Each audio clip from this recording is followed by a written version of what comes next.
un fail qui a été un cataclysme que quand tu regardes en arrière, ben, sur le moment, tu es comme, comment ça je me suis retrouvé là? Mais en regardant en arrière, c'est la situation qui vous a permis, toi et ton conjoint, de devenir plus sharp, plus aiguisé, puis de devenir de meilleurs investisseurs. Notre œil de l'époque, notre mindset de l'époque faisait en sorte qu'on cherchait des pas trop gros logements, des pas trop gros immeubles plutôt, qui n'avaient pas trop de risques, Mhm. dans des secteurs où ça ne coûterait pas trop cher. Fait qu'on on était vraiment limité dans notre façon de voir les choses.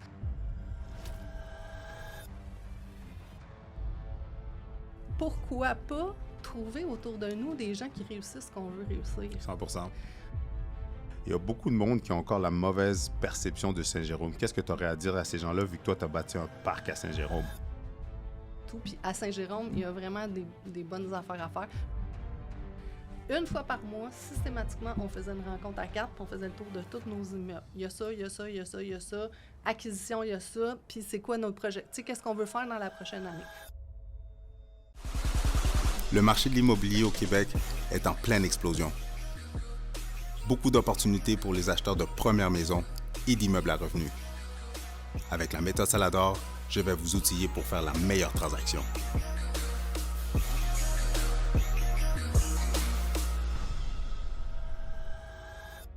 J'ai des annonces à vous expliquer. Restez jusqu'à la fin de la vidéo pour écouter les annonces que j'ai pour vous. Sinon, avant de terminer la vidéo, allez à la conclusion pour écouter les annonces parce que je fais des événements. Vous allez avoir l'opportunité de me rencontrer, de serrer la main d'investisseurs immobiliers. Si vous recherchez du partenariat, si vous recherchez des deals, si vous désirez embarquer dans le monde de l'immobilier, allez à la fin de la vidéo où est-ce que je vais vous expliquer les annonces que j'ai pour vous.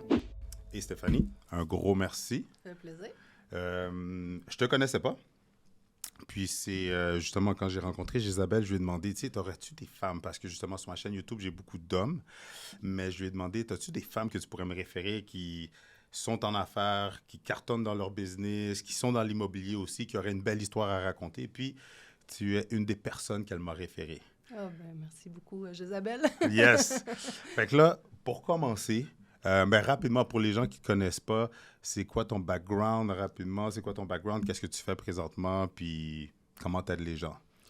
En fait, moi, je suis à la base, je suis ingénieure spécialisée en corrosion. Donc, j'ai fait ça 25 ans de ma vie. Et à un moment donné, l'immobilier est entré dans notre vie, puis a fait en sorte qu'on s'est mis à évoluer dans ce milieu-là. On pourrait en parler un petit peu plus tard. Donc, je suis aussi investisseur gestionnaire immobilier. Et à travers ce parcours-là, j'ai découvert le développement personnel. J'en ai fait au début pour moi. Et j'ai tellement aimé ça que j'ai décidé de devenir coach. Et aujourd'hui, je coach les entrepreneurs et les investisseurs immobiliers aussi. Je les accompagne dans leur processus. Donc, aujourd'hui, vraiment, ce qui est dans ma vie, c'est l'immobilier et également le coaching là, qui est là avec mon entreprise Aux Êtres Coaching Conseil. Nice. Puis, juste pour savoir, pour aller dans l'immobilier, j'aimerais ça, ben, je te l'ai dit tantôt off-cam, j'aimerais ça que tu nous partages un fail. Comme peu importe dans ton parcours d'investisseur, d'entrepreneur, un fail qui a été un cataclysme que quand tu regardes en arrière, ben, sur le moment, tu es comme, comment ça je me suis retrouvé là? Mais en regardant en arrière, c'est la situation qui vous a permis, toi et ton conjoint, de devenir plus sharp, plus aiguisé, puis de devenir de meilleurs investisseurs. Tout à fait. Il y a comme deux éléments, mais qui sont intimement liés. Quand on a commencé en immobilier, c'était en 2016, donc moi et mon conjoint, comme tu as dit, au début, on achetait des immeubles. À l'époque, on ne savait pas, mais on était beaucoup motivés par la peur de perdre. C'était vraiment l'angle de vue qu'on avait pour faire les choix ou les recherches en immobilier qu'on avait. Vous aviez-tu déjà des propriétés ou pas du On tout? n'en avait pas. On n'en avait OK. pas du tout. Il y a eu un intérêt à un moment donné, on s'est dit, ben comment on pourrait faire fructifier notre argent. Fait que l'immobilier est venu. Tu sais, c'est vraiment venu comme ça le processus. En quelle année? En 2016. En 2016, OK. On a fait Yannick a fait des formations au début au CIQ. Yannick, c'est mon conjoint.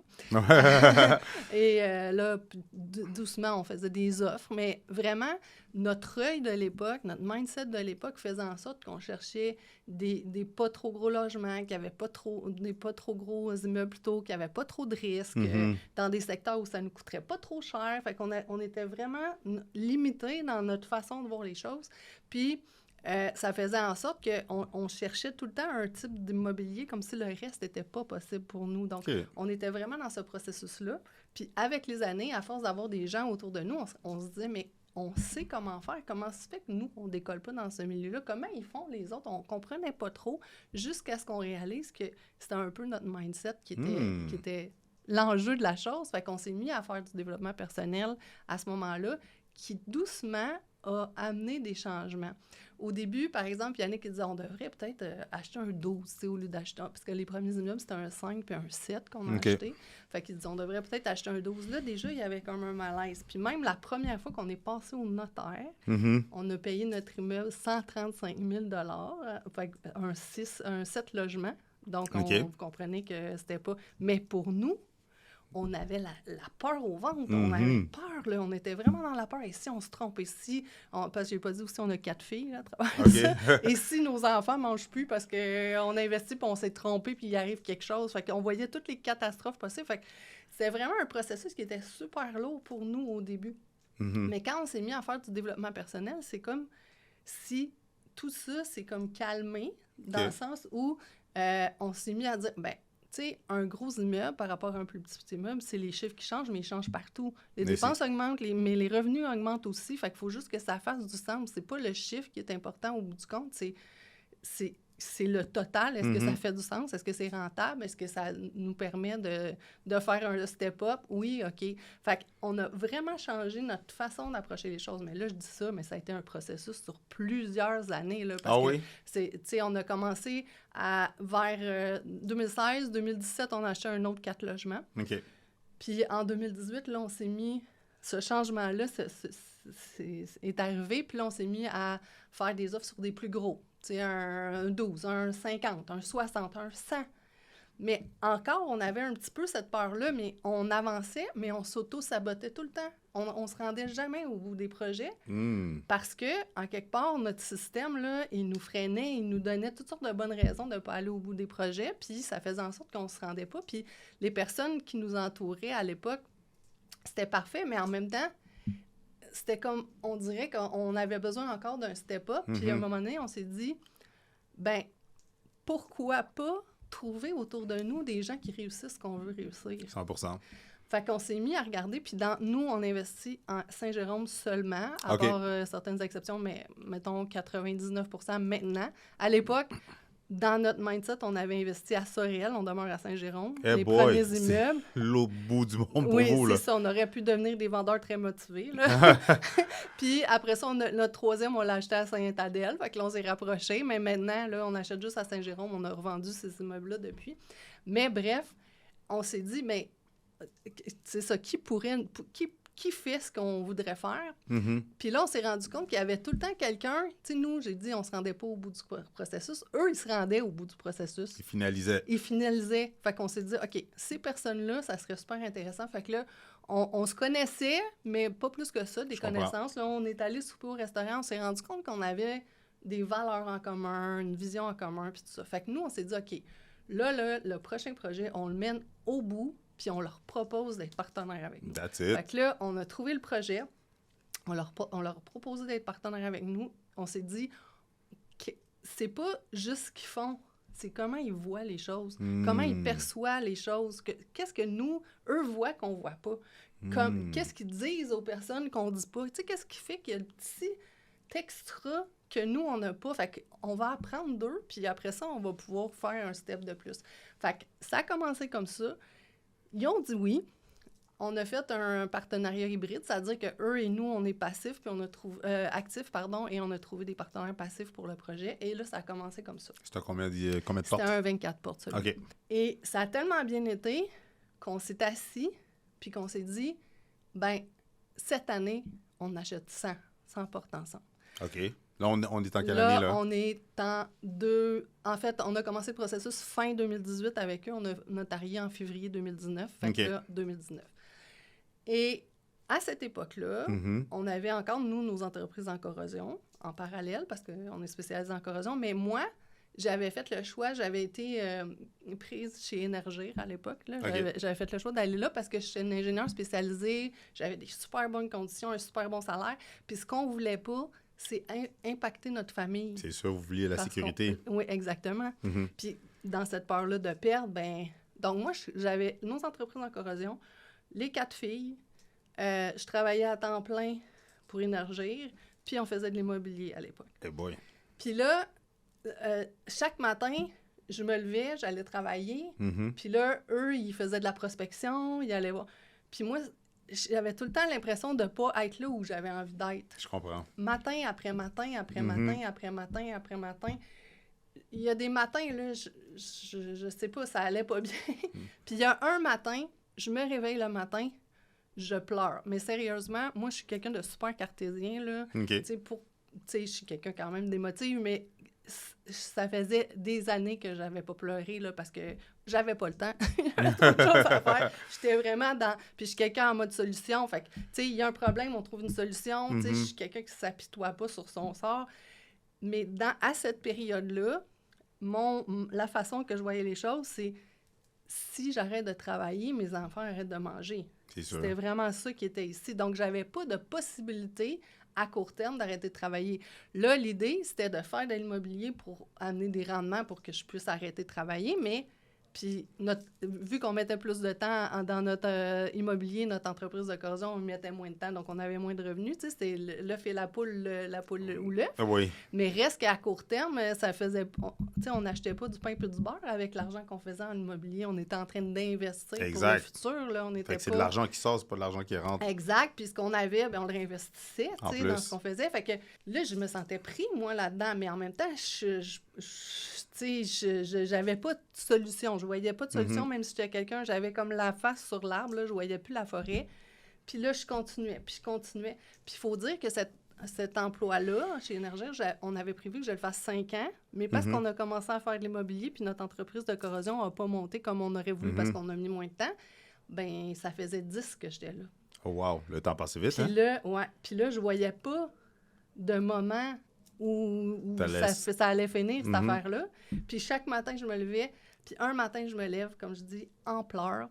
Je m'en vais sur l'autoroute, je vois une pancarte, c'est écrit « Est-ce que vous êtes plus souvent avec votre boss qu'avec votre famille? » À la radio, il y a une entrevue, la charge mentale chez les femmes. Wow! Tu t'en rappelles comme si c'était hier, là. Ah oui, c'était incroyable. J'arrive au bureau, puis moi, je rentrais au bureau à 6 heures pour pouvoir partir plus tôt, pour avoir le temps de faire tout. Je me levais à 4 heures du matin pour m'entraîner avant. Tu sais, ma vie, là, était vraiment... bien rodée, là. Bien rodée, bien organisée. Puis, j'arrive au bureau, je comprenais pas ce qui m'arrivait, puis tout ça. Puis là, je vois que mon chum, dans le calendrier, il met un rendez-vous genre notaire aujourd'hui. Tu t'en rappelais plus? Non, mais je ne savais pas. Il l'a comme rajouté, je sais pas, où il l'avait pas mis avant, puis tout ça. Là, je l'appelle, je dis, mais pourquoi tu m'as pas dit qu'il y avait un notaire aujourd'hui? Puis pourquoi tu l'as mis aujourd'hui? Tu savais que j'étais tu sais, parce que mon travail est à Montréal, en plus. J'ai dit, tu savais que tu étais... Puis il me dit, de toute façon, tu n'es jamais disponible. Et là, je craque. Le coup de grâce. Je craque complètement. J'étais là, je veux plus vivre ça, je veux plus vivre ça. Il était là, OK, qu'est-ce qui se passe là? Qu'est-ce que c'était là? Je suis plus capable. Il dit, ramasse tes affaires, viens à la maison. Bref, de fil en aiguille, là, je disais, je suis juste fatiguée, ça va aller mieux, puis tout ça. Puis il disait, non, on va consulter, là, tu sais. Ça. Puis moi, je disais, non, je voulais pas. Là, à un moment donné, je me suis bien amenée à l'évidence. Je vais chez mon médecin, dépression majeure. Wow. Ce que, tu sais, je savais que je me choisissais pas dans ce que j'étais en train de faire, mais j'avais l'impression d'être super raisonnable, puis c'est ce qu'il fallait faire pour que je réussisse. Puis je réussissais en quelque part, tu sais. Oui, on avait le vent dans les voiles. Parce que là, vous étiez rendu à combien, au moment de la dépression, vous étiez rendu à combien de portes? On était rendu... Écoute-moi, tu cherches des deals, des opportunités, mais tu ne sais pas où les trouver. En plus, tu n'as pas le temps, ni l'expertise, ni les connaissances pour vraiment structurer des projets d'investissement immobilier. Par contre, tu serais ouvert à du partenariat, à embarquer dans des projets d'investissement à un gros niveau. Si ça t'intéresse, clique le lien plus bas pour qu'on puisse tout simplement avoir une conversation puis discuter de comment je peux t'aider à travers tout ça. On allait chez le notaire une fois par mois. Arrête, cette année-là. Pour vrai. Ouais. Fait que probablement, quand j'ai craqué, là, on devait être rendu au 3 ou 4e immeuble dans cette année-là. Là. Fait qu'on devait être rendu à une cinquantaine de 50, un petit peu 24, 12. On devait être rendu à une 60aine de portes au moment où j'ai craqué. Puis là, au moins, ça m'a obligée à arrêter. Puis ça a été le plus beau cadeau de ma vie. En plus, je faisais du développement personnel en parallèle. Puis le week-end d'avant, j'avais fait un module PNL sur l'identité. OK. Puis là, je m'étais rendu compte que je faisais ce que je croyais qu'il fallait que je fasse. Je pensais à tout le monde, je pensais à tout, je pensais au projet, mais je pensais pas à moi. Puis là, j'ai dit, mais qu'est-ce que je veux, moi? Puis là, je savais même plus ce que je voulais. Tu sais, quand tu vis ça, là, c'est comme il y a un débalancement chimique. C'est sûr. Moi, là, je prenais des grosses décisions, là, du jour au lendemain. J'étais pas capable de dire oui ou non à ma fille si elle pouvait coucher chez son ami. C'était comme... Trop gros, là, même pour réfléchir à ça. J'ai comme cassé en mille miettes à l'intérieur. Mais ça a été un beau cadeau parce que j'ai dû me reconstruire. Mais cette fois-là, je me suis construit basée sur ce que je voulais vraiment. Nice. Puis l'immobilier, j'avais envie que ça soit dans ma vie. Puis dans mon processus que j'ai fait, le coaching est entré dans ma vie parce que je me suis dit, c'est ça que je veux faire. Puis j'ai envie que les gens ne se rendent pas là. Que consciemment, quand ils voient qu'il y a quelque chose qui ne fonctionne pas, qu'ils en trouvent des solutions, puis qu'il y a quelqu'un pour les aider à trouver des solutions. Parce que moi, j'en voyais pas de solution, puis avec mon entourage, ben ça avait pas l'air tant d'un problème. Je le vivais à l'intérieur de moi, ce que j'étais en train de vivre, tu sais, parce que je voyais bien que les choses évoluaient, puis il fallait que je mette ma main à la pâte. Fait que bref, de fil en aiguille, donc j'ai arrêté de travailler. On a continué à faire des acquisitions. J'ai parti mon entreprise de coaching. J'ai démissionné de mon travail en janvier 2020. J'ai parti mon entreprise de coaching en janvier 2020. Wow. Puis la COVID est arrivée. En plus. Fait que, bref. Mais là, cette année-là, on a réussi à avoir 96 portes. Wow. Ouais. C'est vraiment un parcours vraiment fascinant puis intéressant. Puis j'ai beaucoup de choses que j'aimerais dépacter de ça. Parce que tu as plusieurs points que tu as touchés que je sais que les gens... il y a plusieurs sujets là-dedans à décortiquer. Mais juste pour savoir, là, tu t'as dit que là, vous êtes principalement à Saint-Jérôme, right? Oui, encore Puis vous habitez dans quel coin environ? À Saint-Jérôme. À Saint-Jérôme. Oui. Il y a beaucoup de monde qui ont encore la mauvaise perception de Saint-Jérôme. Qu'est-ce que tu aurais à dire à ces gens-là, vu que toi, tu as bâti un parc à Saint-Jérôme? En fait, Saint-Jérôme a beaucoup évolué. Depuis le moment où on a commencé et maintenant. Il y a des secteurs. C'est comme dans toutes les villes, là, il y a comme les bonnes rues, les moins bonnes rues. Fait que connaître son secteur, là, c'est comme n'importe où. Puis à Saint-Jérôme, il y a vraiment des bonnes affaires à faire. Là, je devrais peut-être pas dire ça. Tout le monde va vouloir investir à Saint-Jérôme. mais il y a vraiment c'est de connaître les choses dans le secteur où t'es. À force d'y être, ben, on connaît de plus en plus notre secteur et notre partenaire est né à Saint-Jérôme. Donc, en plus, là, il connaît plein de petits endroits là, ou de personnes aussi. Tu sais, qui tu connais, là, ça c'est quelque chose que j'ai appris aussi à travers 100%. Ça. Donc, qui tu connais fait une grande différence. Fait que ça fait en sorte que notre développement dans Saint-Jérôme évolue. Puis même aujourd'hui, on est rendu à un moment où on choisit. Avant, il y avait une offre qui était faite, tout de suite, on regardait, tu sais. Mais maintenant, ben, il y a des immeubles qu'on revend. Tu sais, on revoit notre stratégie par rapport à ça. Parce que vous prenez pas n'importe quoi. Parce qu'on prend pas n'importe quoi. Puis d'ailleurs, tu sais, tu parles de faits, là, j'ai envie de te parler d'un autre truc. On avait fait une offre sur un immeuble, je pense que c'était un 36 logements, quelque chose comme ça. Okay. On avait un partenaire avec nous qui nous proposait 1 million de dollars pour investir avec nous à l'époque. OK. Et on a avancé dans le processus. Et nous, notre partenariat est basé sur une chose très simple. Vas-y. C'est qu'il faut que ça soit simple, léger, facile. C'est vraiment notre mantra. J'aime ça. Puis quand on sent que même entre nous, c'est pas simple, léger, facile, on se le dit. Penses-tu que c'est simple, léger, facile, ce qu'on est en train la façon qu'on est en train d'aborder les choses? Non, OK, comment ça pourrait l'être? Et dans ce processus-là, avec cette personne-là, c'était pas simple, léger, facile. Même s'il y avait beaucoup d'argent à investir avec vous. Là. Fait que là, il y a un choix à faire, hein, parce que, tu sais, on fait beaucoup l'immobilier parce que c'est un moyen financier. Fait que l'argent est super important. Mais nous, avec tout le processus de mindset qu'on a fait évoluer, comment on a envie de vivre ça, là, exact. Ça pèse beaucoup aussi dans la balance.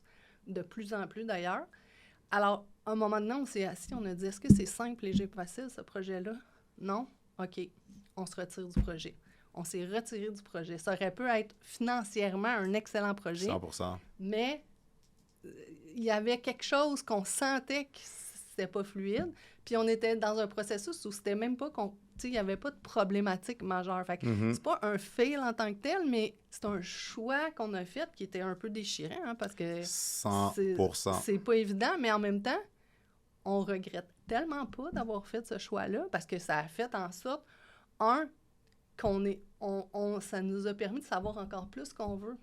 Puis comment choisir les partenaires avec qui on fait affaire. Est-ce que vous avez quand même fait affaire avec cette personne-là ou Non. vous avez pas embarqué dans l'opportunité et en même temps, vous n'avez pas embarqué avec vous avez pas embarqué cette personne-là dans vos projets? On a débarqué de l'opportunité parce qu'on était avancé. C'est ça, dans le vous avez processus. débarqué, puis en même temps, vous n'avez jamais fait affaire avec cette personne-là. Non. Puis je vais rebondir sur ce que tu viens de dire parce que moi, en tant que courtier, investisseur aussi, mais souvent, vu que dans les transactions immobilières, puis justement, les clients viennent à nous ou on aide les clients dans leurs transactions, bien souvent, on a cette intuition-là, que ce soit pour prendre un mandat ou au début ou pendant le processus. Puis sincèrement, ça m'est arrivé de ne pas m'écouter. Moi, j'ai fait l'opposé de toi.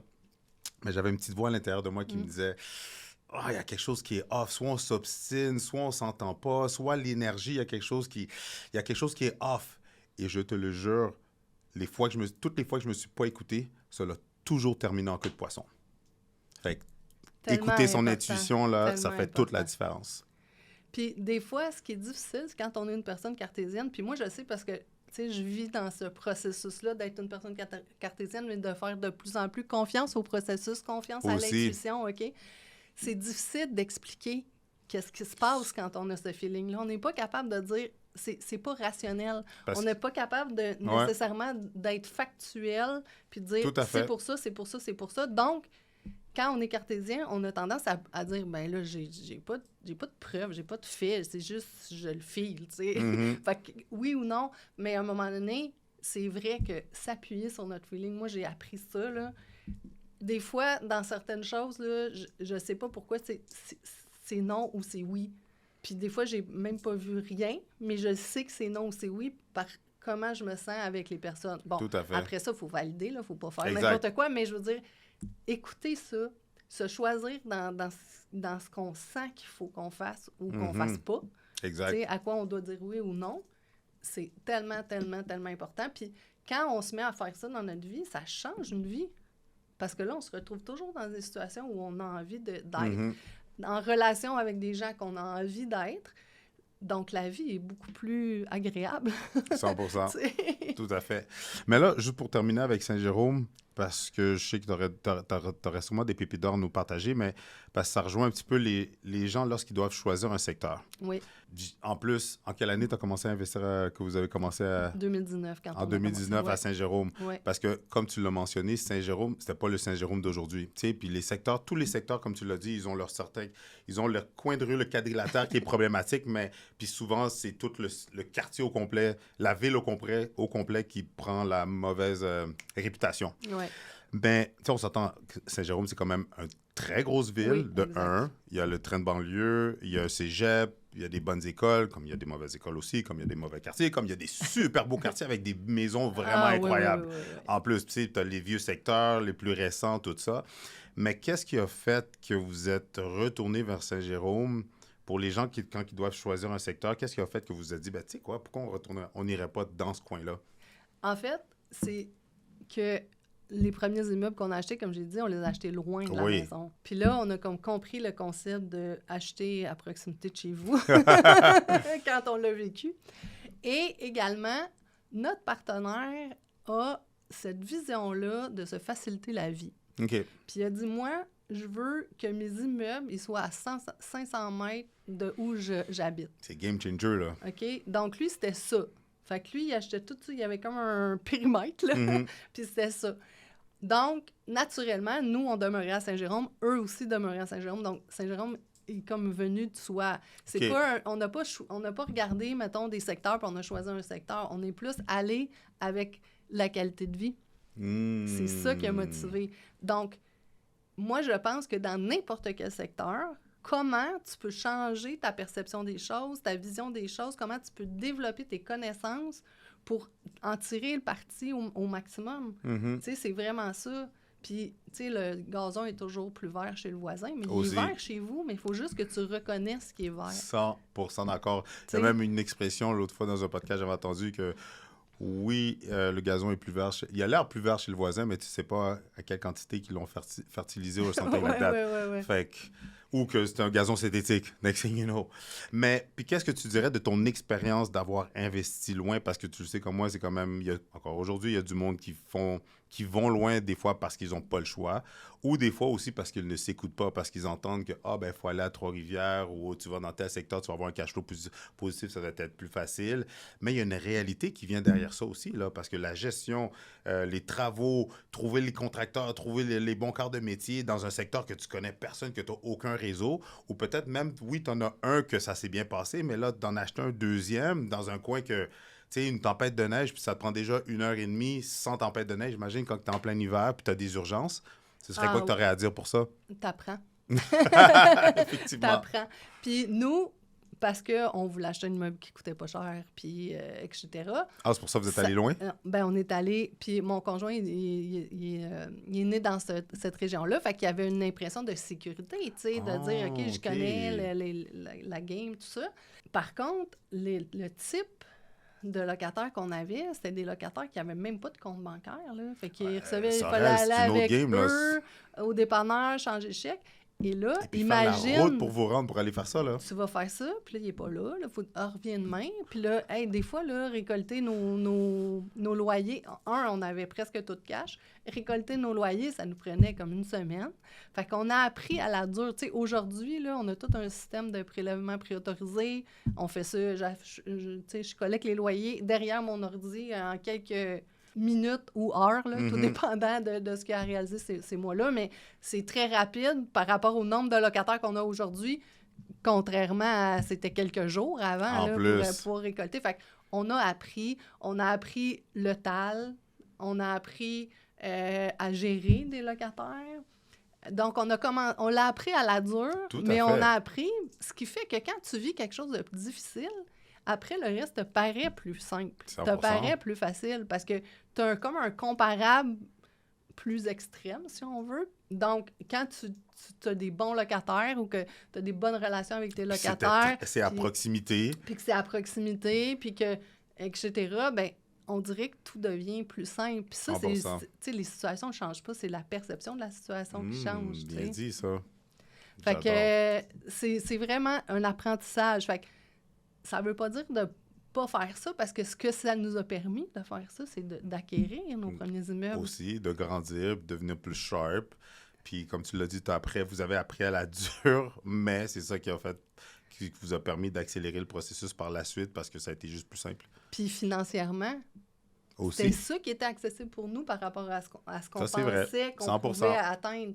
On a appris avec le temps de le faire de différentes façons, d'être créatif dans notre approche, mais à l'époque, tu sais, on regardait qu'est-ce que j'ai disponible, qu'est-ce que je peux acheter. C'était vraiment ça l'équation. Donc, avoir un immeuble qu'on ne paye pas trop cher, mais vivre avec le temps à y mettre qui est de plus, bien, c'était ça le deal. Tu sais, à un moment donné, il y a le temps, il y a l'argent, il faut voir ce qu'on peut faire. Une autre chose qu'on a faite dans ces immeubles-là qui nous a permis d'apprendre, c'est qu'on voulait que ce soit beau. Ah. Tu comprends? Oui. On avait cette vision-là qu'on voulait que ce soit des beaux immeubles accueillants, chaleureux, attirer d'autres types de clientèle, puis tout ça. Fait que là, on faisait des belles rénovations. Puis là, il y avait quelqu'un qui venait, puis 6 mois après, il y avait des trous dans les murs. C'était le secteur. Mon chum, il dit tout le temps à la blague, on a upgradé notre type de locataire. On a passé de locataires qui ne payent pas à locataires qui payent leur loyer. Au moins. Ça. Mais reste qu'on a fait des rénovations. Ouais. On a sur-rénové, c'est le mot que je cherchais, par rapport au secteur, par rapport à la possibilité. À la qualité de locataire qu'il y avait dans le quartier, dans le secteur. Exact. Fait que ça aussi, on a appris de ça, tu sais. Fait que c'est très intéressant parce qu'aujourd'hui, tout dépendant, ils sont où nos immeubles, on n'agit pas de la même façon, on rénove pas de la même façon, on n'optimise pas de la même façon, tu sais. J'adore. J'aimerais ça savoir aussi, parce que qu'est-ce qui est cool dans ton parcours, dans ton histoire, c'est que, puis qui est la réalité de quand même beaucoup de personnes, c'est que, oui, tu es une femme, mais tu n'étais pas seule, puis tu as décidé que ton premier partenaire, ça allait être ton conjoint. Ouais. Fait que, qu'est-ce que tu dirais pour les gens que des fois, puis en plus, t'es coach en entrepreneuriat, en business, puis tout ça, fait mindset, mais qu'est-ce que tu dirais pour les couples que des fois, un, il n'est pas encore rendu là, puis c'est comme si un veut investir, veut se lancer, l'autre il est comme plus, non mais attends, non mais l'autre il est comme pas trop sûr. Qu'est-ce que tu dirais pour les couples qui ont un débalancement pour essayer que les deux partagent la même mission, la même vision, puis peuvent se lancer? Formation, communication.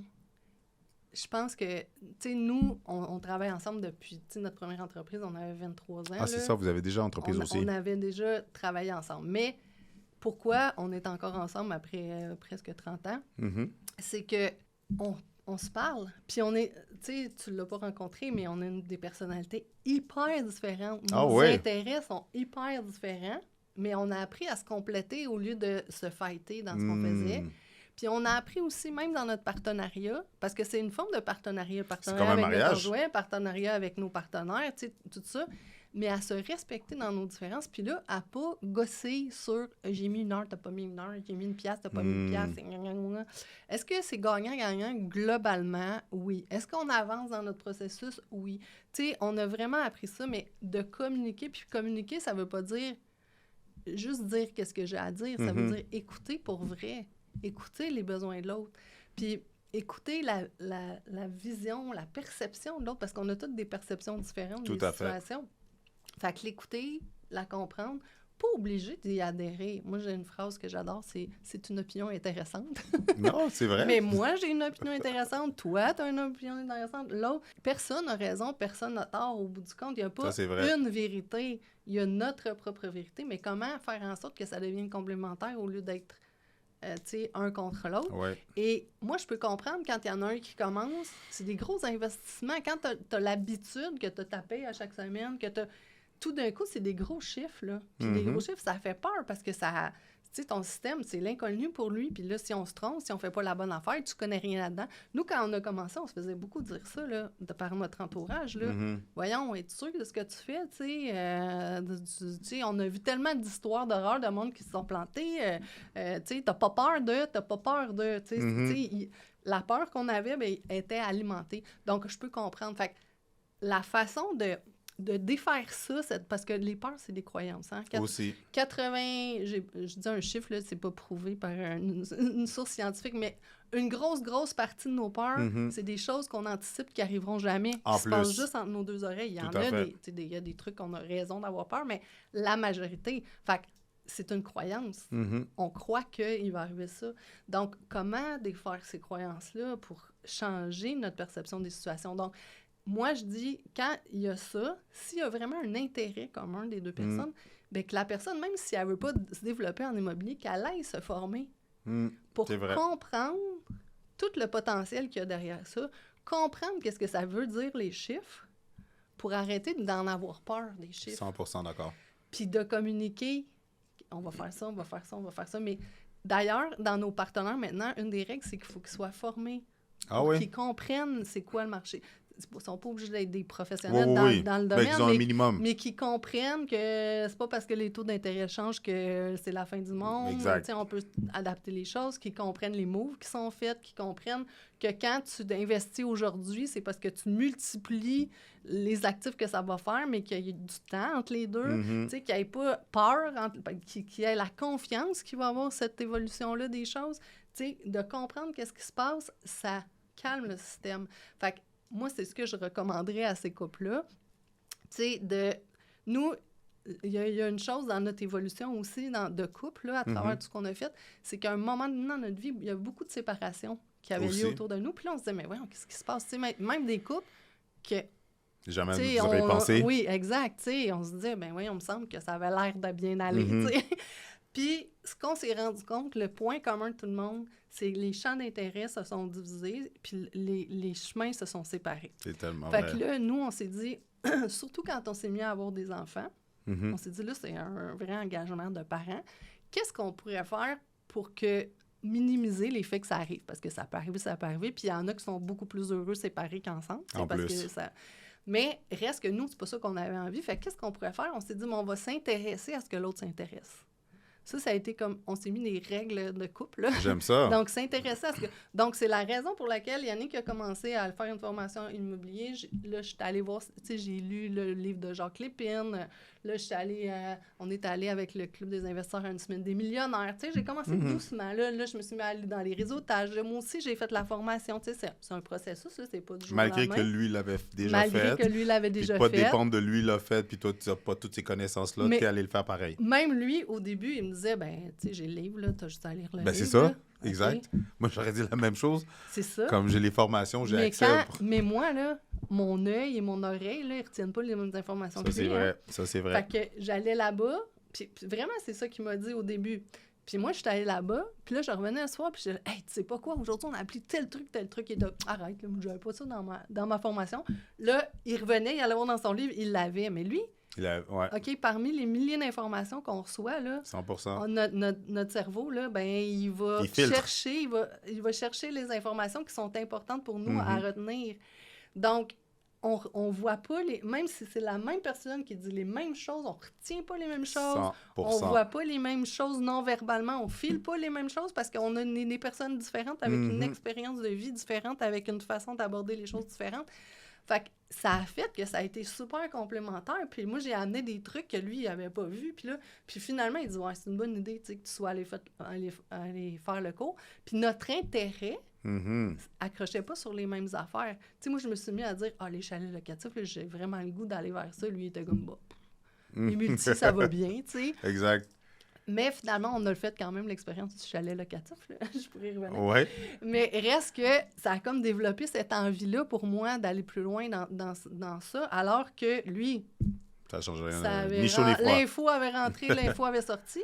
Puis l'autre chose, moi, je suis quelqu'un qui aime beaucoup les détails. Fait que toutes les affaires de gestion, les petits détails, les systèmes, les affaires, ça a fait en sorte que quand on a acheté en 2019, là, quand on a fait ça, j'ai dit au groupe, on va monter ça comme si on avait déjà 1000 portes.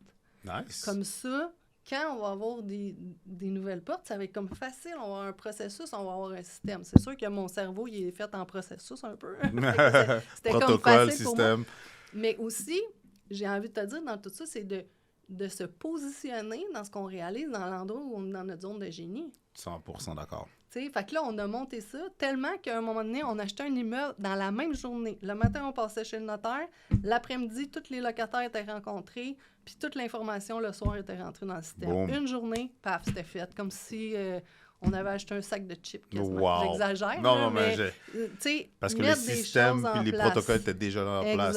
Exact. Wow, ça, c'est super. Exact. Puis là, dans un couple comme ça, ou même dans un partenariat, c'est quoi vos rôles?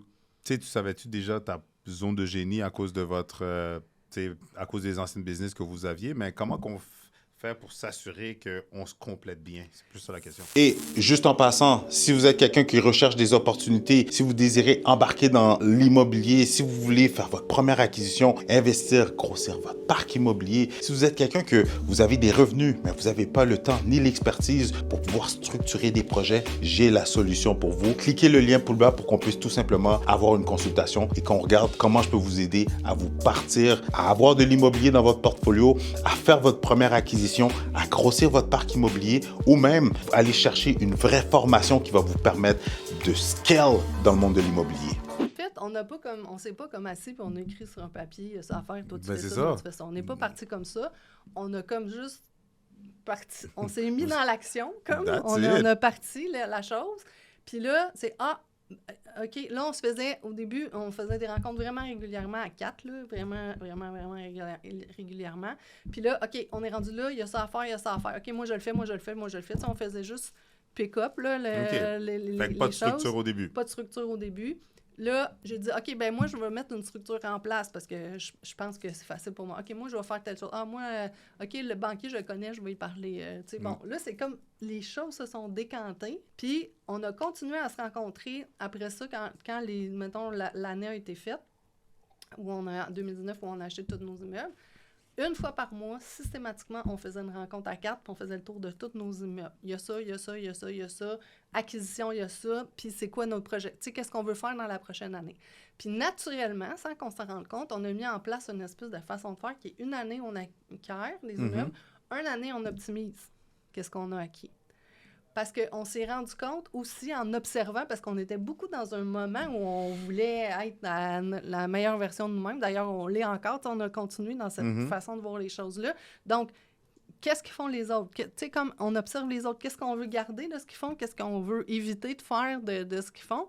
Puis là, on s'est rendu compte qu'il y en avait qui faisaient des acquisitions sans arrêt, mais ils oubliaient de s'occuper de ce qu'il y avait déjà. OK. Puis souvent, le meilleur investissement, c'est d'optimiser ce que tu as déjà 100%. encore plus qu'acheter quelque chose de nouveau. Fait que là, on s'est dit, OK, on va optimiser. Puis là, on s'est rendu compte qu'on avait une certaine force parce que dans notre expérience du passé, on gérait des projets. Donc, gérer un projet d'optimisation, c'était comme ça venait assez facilement. Exact. Fait que là, on s'est mis à optimiser. Puis Yannick, tu sais, comment on fonctionnait dans notre entreprise, c'est que moi, j'étais au bureau, puis Yannick qui était sur le chantier, bien, c'était un peu pareil qu'est-ce qu'on a répété comme modèle dans l'immobilier. Lui, il s'occupait du terrain, moi, je m'occupais plus du back-office, si on veut, de tout ça. Fait que ça a vraiment bien été avec nos partenaires, puis tout ça, à travers ça, ce qu'on a fait. Fait que là, je sais plus ta question à partir d'où, parce que moi, je pars dans toutes les directions. Non, exact. Non, mais c'était comment vous avez fait pour savoir Donc, que vous vous êtes c'est complété, ça. comme tu l'as dit. Fait qu'à un moment donné, ben, Ouais. les choses se sont placées au fur et à mesure. Puis l'autre chose, je l'ai dit tantôt, mais je le redis parce que c'est super important, on n'était pas tout le temps en train de regarder ce que l'autre n'avait pas fait par rapport à ce que moi j'avais fait. On était en train de regarder, voici ce qu'on veut obtenir, qu'est-ce qu'il y a à faire pour l'obtenir, est-ce que tout est fait? OK. C'était vraiment comme ça. Puis qui est le bon joueur pour faire avancer la balle? Parce que c'est pas le temps que tu mets qui est comparable. C'est pas comparable. Parce que, mais si tu fais la bonne chose au bon moment, que tu es efficace quand c'est le temps, ça a une grande valeur, même si c'est pas 3 heures par semaine. Tout à fait. Fait que l'important, c'est du fait au bout du compte. L'important, c'est est-ce qu'on sent qu'il y a un équilibre dans tout ça. Puis si on sent qu'il n'y en a pas, ben on s'en parle puis on ajuste. C'est arrivé à un moment donné, parce qu'on prend des revenus de gestion, donc on a comme ajusté les trucs parce qu'on s'est dit, OK, là, ça, tu sais, ça prend beaucoup de temps, on me semble que ça fait pas de sens, OK, on a ajusté les trucs. Fait que c'est toujours être en observation, communiquer, s'ajuster. Boom. Puis continuer à avancer. Puis pas s'enfarger dans les fleurs du tapis. J'aime ça. Puis garder le focus sur ce qu'on veut L'objectif, réaliser, sur l'objectif, sur ce que j'ai à faire maintenant pour pouvoir participer à cet objectif-là, puis faire évoluer les choses. That's it. Puis moi, j'ai une personnalité qui aime ça, prendre son temps, qui aime ça, qui déteste se faire imposer les choses. C'est genre, je veux que tu me donnes ça pour après-midi. Moi, c'est comme, on dirait que mon système se rebelle. Non, tu vas l'avoir demain. Juste pour dire que ça sera pas ça. Mais bref, je me suis rendu compte que me mettre au front, c'était désavantager l'équipe. Parce que moi, j'aime ça, avoir tous les détails. Bon. Mais me positionner dans une position où je peux prendre le temps de lire les documents juridiques, de regarder tous les détails, de faire la comptabilité puis m'assurer que toute balance s'accroche. Quand j'ai décidé de le faire, puis au moment où j'ai décidé de le faire, en respect des échéances, ben c'est là que j'avais la plus grande force. Ta zone de génie. C'est ma zone de génie. Puis c'est intéressant puisque notre partner, lui, est comme... Go, go, go, on fait un projet, donne-moi ça pour 10 heures à matin, tu sais. OK. Fait que là, on s'est ajusté. Parce que moi, c'était comme, ben, dans une semaine, tu comprends? Lui, c'était comme 10 heures à matin. Fait qu'on a appris à s'ajuster. Lui, il me disait midi au lieu de 10 heures. Moi, je disais mercredi au lieu de lundi. Tu sais, non, mais je le caractère... voyons... En tout cas, j'ai pas le mot, mais je l'exprime d'une façon. Mais on a appris à se connaître aussi à travers qui on est. Fait que moi, sachant que lui, il veut que ça soit go, go, go, puis que lui, il sait que moi, je veux prendre du temps, bien, on s'est ajusté dans ces affaires-là. Par rapport à votre type de personnalité. Mais c'est ça. Puis ce qu'on dit, on le fait. Puis ce qu'on fait, on le dit, tu sais. Puis on évolue à travers ça. Fait que ça aussi, je pense que c'est se respecter dans qui on est à travers ce qu'on fait. Puis se mettre dans une position où on est bien, tu sais. 100%. Puis là, c'est quoi les rôles? Parce que toi, tu es la personne qui fait les analyses, la vérification diligente, puis tout ça. Puis les autres partenaires, dans le fond, parce que aussi, juste pour que ça soit clair pour les gens, dans le fond, vous, la façon dont vous faites vos investissements, vous levez des capitaux et vous êtes les opérateurs. Mais en tant qu'opérateur, justement, chaque personne, comme on vient de le dire, a sa zone de génie. Oui. Toi, c'est l'analyse, vérification diligente, etc. Puis les autres, c'est quoi leur rôle? Vérification diligente, une partie, parce que mes partenaires aussi Ils en font, c'est sûr. Mon conjoint, c'est vraiment lui le gestionnaire. OK. Il gère la personne qui s'occupe de la maintenance, il gère les locataires. C'est vraiment lui le gestionnaire des immeubles. Notre partenaire Joël, il va s'occuper plus quand on est en financement, refinancement, achat, lien avec les partenaires. Tu sais, lui, ça va être vraiment tu sais, la vision de la chose, puis l'intervention au moment où on fait les choses. Fait que, tu sais, parler au notaire, tu sais, toutes ces affaires-là. La coordination. C'est ça, c'est lui qui va s'occuper de ça. Puis Lucie, elle fait aussi de la gestion là, dans certains immeubles, puis elle participe aussi, tu sais, quand c'est le temps de faire les processus à la vérification, puis tout ça. Fait qu'on a vraiment chacun nos champs, nos rôles. Puis quand on avait des chalets locatifs, puisqu'on a acquis des chalets locatifs, on les a opérés 4 ou 5 ans. Puis on en a construit 2. On a construit une ligne électrique. On a notre licence. On est allé chercher notre licence d'entrepreneur. Mais bref, on s'est rendu compte que c'était pas notre zone de génie du tout. Fait qu'on a tout revendu. Sauf on avait acheté un grand terrain. Fait que là, on lotit puis on vend des lots. Mais reste qu'à l'époque où on avait les chalets locatifs, Lucie, c'était elle. Moi, je m'occupais des systèmes en arrière. Puis Lucie, elle s'occupait des locataires. Elle aimait ça. Moi, je suis trop un peu tirée partout pour être... tu sais, là, il faut que tu répondes vite, puis tout ça. Fait que elle, c'était vraiment ça, son champ aussi. Fait que, tu sais, il y a vraiment un bel équilibre dans ce qu'on réalise. Exact. Puis, c'est quoi que vous regardez quand vous analysez un immeuble? Tu fais-tu partie de l'analyse aussi? Oui, mais pas au premier regard, pas au premier Mais sinon, jet. par rapport aux investisseurs, par rapport à vos objectifs, comment vous regardez qu'est-ce que vous regardez pour analyser que c'est un bon deal? Oui, c'est ça. On regarde si c'est rentable, fait qu'on évalue si c'est rentable. On regarde aussi les possibilités d'optimisation, parce que vraiment, pour nous, c'est comme ça qu'on fait un step-up. C'est vraiment en faisant de l'optimisation. Donc, on évalue les possibilités d'optimisation. Le secteur, ça va être quel type de clientèle qu'on va avoir. Fait que c'est vraiment ces paramètres-là. Est-ce que vous allez vers des problèmes, dans le fond, des immeubles qui auraient des litiges, un problème de fondation, quelque chose, un immeuble qui sent pas bon, mais parce que vous savez qu'en apportant la solution, vous allez créer de la valeur inévitablement, ou vous allez vers des choses qui sont moins casse-tête, mais que c'est plus, pas passif, mais que c'est plus simple d'aller chercher une rentabilité? En fait, on va pas, tu sais, on s'est rendu compte que la construction puis tout ça, c'est pas notre force. Je vais répondre à ta question, mais je vais aller ailleurs 100%, avant. c'est correct. Par exemple, on s'est rendu compte que organiser les choses ou rendre des projets à terme, on est bon là-dedans, mais la construction, pas nécessairement. Fait que, par exemple, on a acheté 6 logements qui faisaient un 12, puis on s'est rendu compte qu'on pouvait faire 2 logements dans le sous-sol. Fait qu'il y avait place à l'optimisation. Fait que ce qu'on a fait, nous, on a dit, OK, on n'a pas le goût de construire les logements, mais on est bon pour aller voir la ville, trouver le permis, avoir le permis, faire les plans, tout faire le processus, puis vendre le projet clé en main. Fait qu'on a fait ça, on a rendu à terme le projet, puis on a revendu les immeubles avec le projet clé en main. Fait qu'on a un peu fait de réno dans les autres logements, mais ça a été notre façon d'optimiser. Un autre, on a vu qu'il y avait possibilité de séparer le terrain. On a toutes fait les démarches pour avoir les plans de construction, le permis, puis tout ça pour développer. Fait qu'on a vendu l'autre terrain, mais avec le projet clé en main. OK. Fait que, tu sais, c'est notre façon d'optimiser, de créer de la valeur. Fait que ces choses-là, ou quand c'est des locataires qui payent pas bien ou qui ont possibilité d'optimiser, là, on le fait. Rénovation, on le fait. Mais s'il y a des trucs de construction majeurs, là, mettons des problèmes structuraux majeurs ou des choses comme ça, on va pas tant vers là parce que, tu sais, ça demande quelque chose, une grosse modification au niveau de la construction. Fait que ça, non. Fait que oui, on va chercher on peut avoir des immeubles avec des cas problèmes, mais tu sais, on choisit le type de problème qu'on va pouvoir régler facilement, mettons. 100%. Puis là, c'est quel type d'immeuble, combien de nombre de portes que vous sélectionnez, que vous visez? Bien, en ce moment, on regarde plus des plus gros immeubles, là. Tu sais, on regarde plus des 24 et plus, là. OK. Fait qu'on est en train de faire un projet, là, je peux pas trop en parler, parce qu'on est en processus, mais on est en train de faire un plus gros projet en ce moment.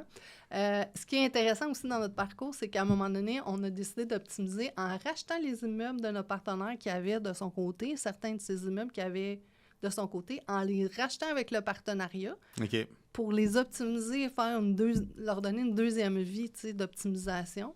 Fait qu'on les a fait grandir, fait qu'on a comme agi différemment. L'autre chose aussi on a fait un flip aussi dernièrement de multi. OK. Combien de portes? En fait, c'est un 4. OK. Mais ce qui était intéressant, c'est qu'il était vide. Ah. Ben, il y avait la propriétaire qui l'occupait, puis c'est tout. Oui.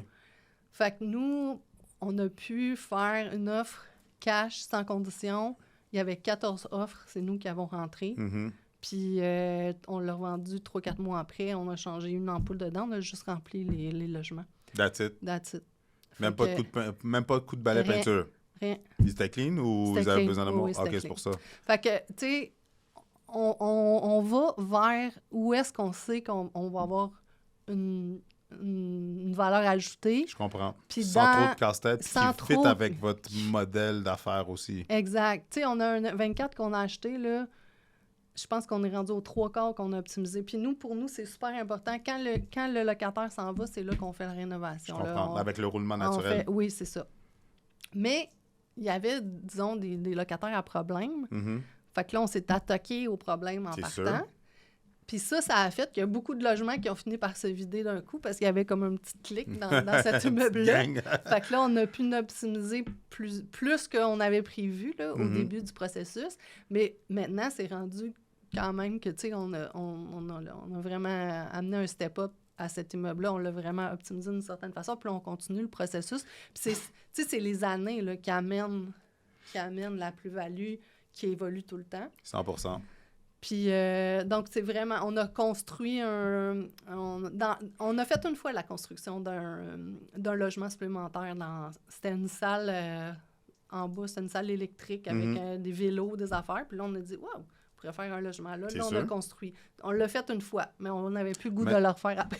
Mais même ça, juste Mais- de rajouter un logement, c'est quand même... Ouais, j'avoue que, tu sais, il faut que tu fasses les roves de plomberie, la connexion, Ouais. l'électricité, blablabla, puis rendre ça conforme selon Mais la le valeur nombre de que la tu ligne. donnes, là, Mais c'est ça, mais pourquoi que, tu sais, c'est pas non plus... Tu sais, c'est pas une reconstruction, c'est pas une démolition. Pourquoi que vous aimez pas ça tant de rajouter un logement? ben c'est gérer toute cette Tu sais, partie-là. Le chantier, Ouais, les contracteurs, il y a ouais. trop de choses qui sont hors de votre contrôle, que vous... Puis Puis ça le temps aussi. Ouais. Puis simple, léger, facile, là, il y a toutes Ah, sortes d'affaires. tu sais. Simple, léger, facile, j'adore ça. Ouais, c'est ça. Il y a toutes sortes de contraintes qui viennent, puis qui obligent qu'on soit présent à tel moment.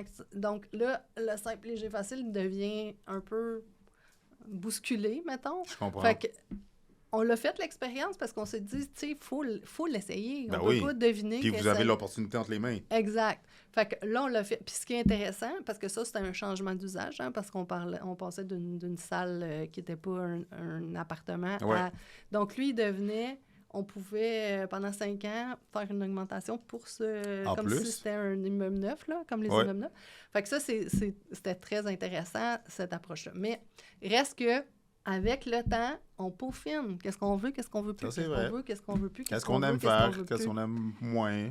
Puis, tu sais, avant, on se sentait limité, hein, tu sais, Mhm. parce qu'on était limité, mais maintenant, on met des limites. Puis ça, c'est vraiment différent. Là. On met des limites dans ce qu'on veut vivre puis dans comment on veut le vivre. Fait que c'est vraiment comme ça qu'on aborde les choses. C'est vraiment comme ça qu'on fait nos acquisitions. C'est vraiment comme ça qu'on décide de passer à l'action. Puis plus ça va, c'est sûr qu'on a commencé à un certain âge. Hein, Mhm. L'immobilier, on n'a pas commencé à 20 ans, mais plus ça va, plus on a envie aussi de profiter de la vie. Là. Pas être C'est tout sûr. le temps pris. Donc, on se libère, on met des personnes en place. On fait en sorte de moins en moins en prendre directement sur nos épaules sans arrêter de s'occuper de nos choses. Parce qu'il y a vraiment une différence entre déléguer puis se débarrasser.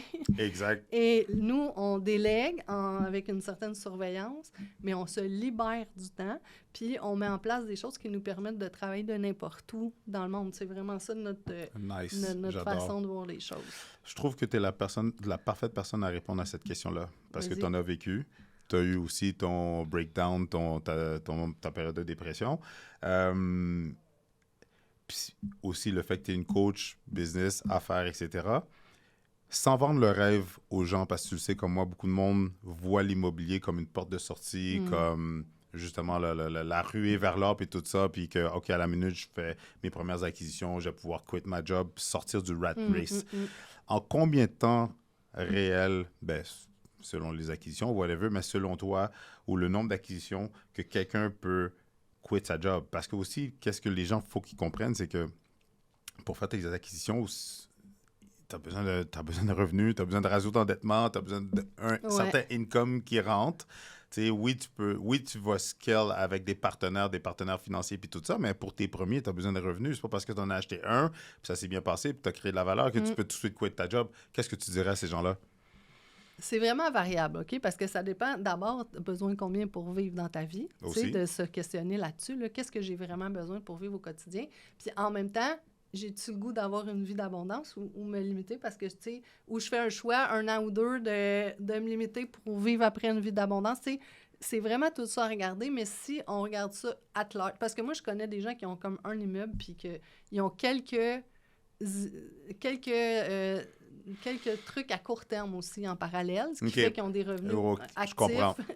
puis des revenus passifs, tu sais, des revenus qui vont venir de leurs opérations au quotidien, puis des revenus qui vont venir plus tard.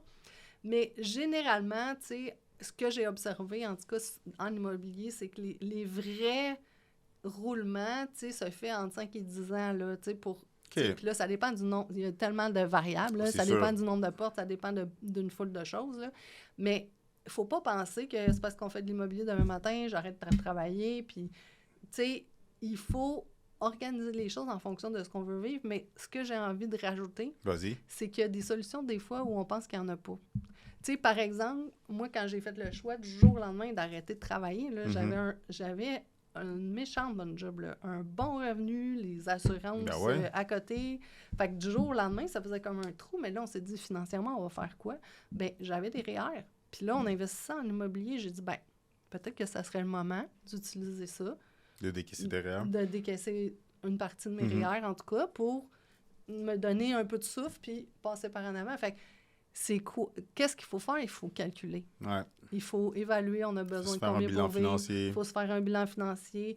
Qu'est-ce qu'on veut faire en immobilier? Parce que si on veut réinvestir, ben l'argent qu'on fait avec le premier immeuble, on le met dans le deuxième, puis l'argent qu'on fait avec le deuxième, on le met dans le troisième. Fait qu'on fait prendre de la valeur à nos actifs, mais on n'a pas plus d'argent. 100%. Puis moi, j'en vois tellement de personnes avec qui je parle qui ont dit, sur papier, on a beaucoup d'argent, mais dans mon compte de banque, je me sens pas riche du tout. Exact. Fait que c'est de faire ces calculs-là, puis de faire le choix aussi de dire, est-ce que je réinvestis tout ou je garde une partie? Fait que c'est de prendre conscience de ce qui est là, de planifier, d'organiser nos affaires, d'être hands-on sur qu'est-ce qu'on est en train de faire, pas rêver de ramener nos 2 pieds sur terre, puis d'évaluer les choses, mais de trouver aussi des solutions, des façons de faire les choses.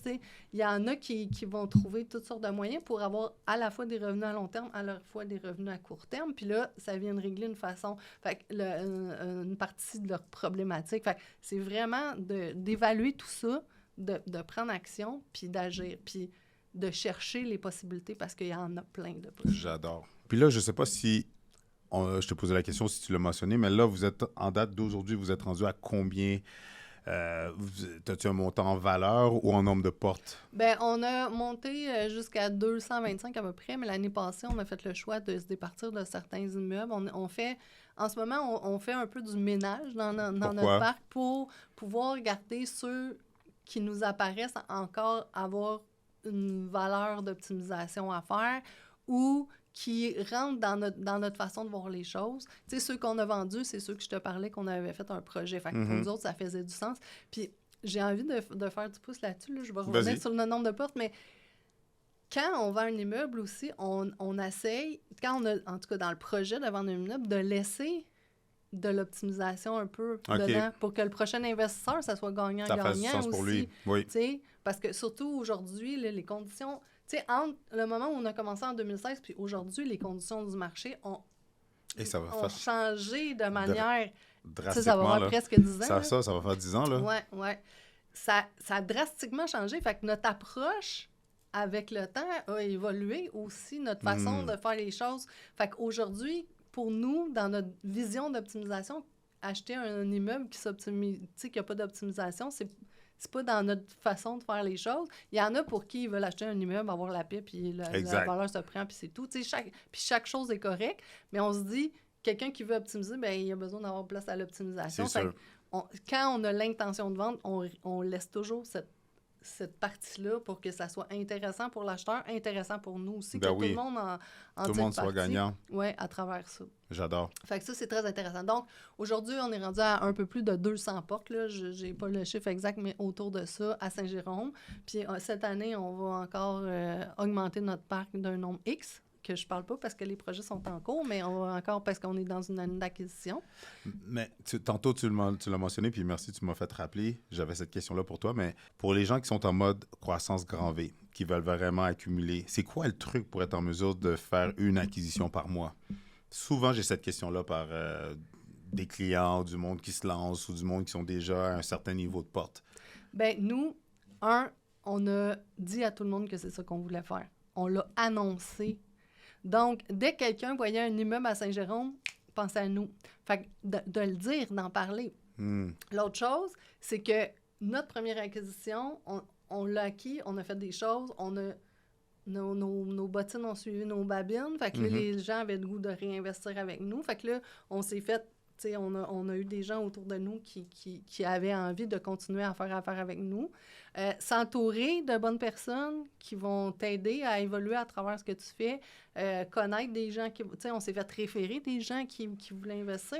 Okay. Puis on a pu, avec le temps, c'est sûr que la première année, ça s'est bâti. Vous avez bâti votre track record. On a bâti, c'est ça. L'autre chose, c'est qu'on s'est bâti la réputation de quand on va dans un projet, on va jusqu'au bout de notre projet. Je comprends. C'est simple, léger, facile, là, mais on niaise pas. Là, donc, ça fait en sorte que les gens ont le goût de faire affaire avec nous. Ils ont le goût de... Les courtiers qui ont des deals, ils ont le goût de nous appeler pour dire ça te tente-tu d'avoir cet immeuble-là? Cette opportunité-là pour exact, parce qu'ils savent que si on dit oui, ben on va aller au bout. Fait que d'avoir une bonne réputation... Puis ceux qui veulent acquérir, ben c'est de bien t'entourer. 100%. De bien t'entourer, ça fait la grosse différence. Puis de te commettre. C'est ça que je veux faire. Puis on dirait que de te commettre, ça crée deux choses. Ça crée quelque chose d'abord pour toi. Parce que ça dit à ton système nerveux, c'est ça qui est important pour moi. Donc, ça le met à l'affût de tout ce que tu pourrais voir puis entendre en relation avec ça. Puis ça te permet de retenir les choses en lien avec ça. Tu sais. Ça devient...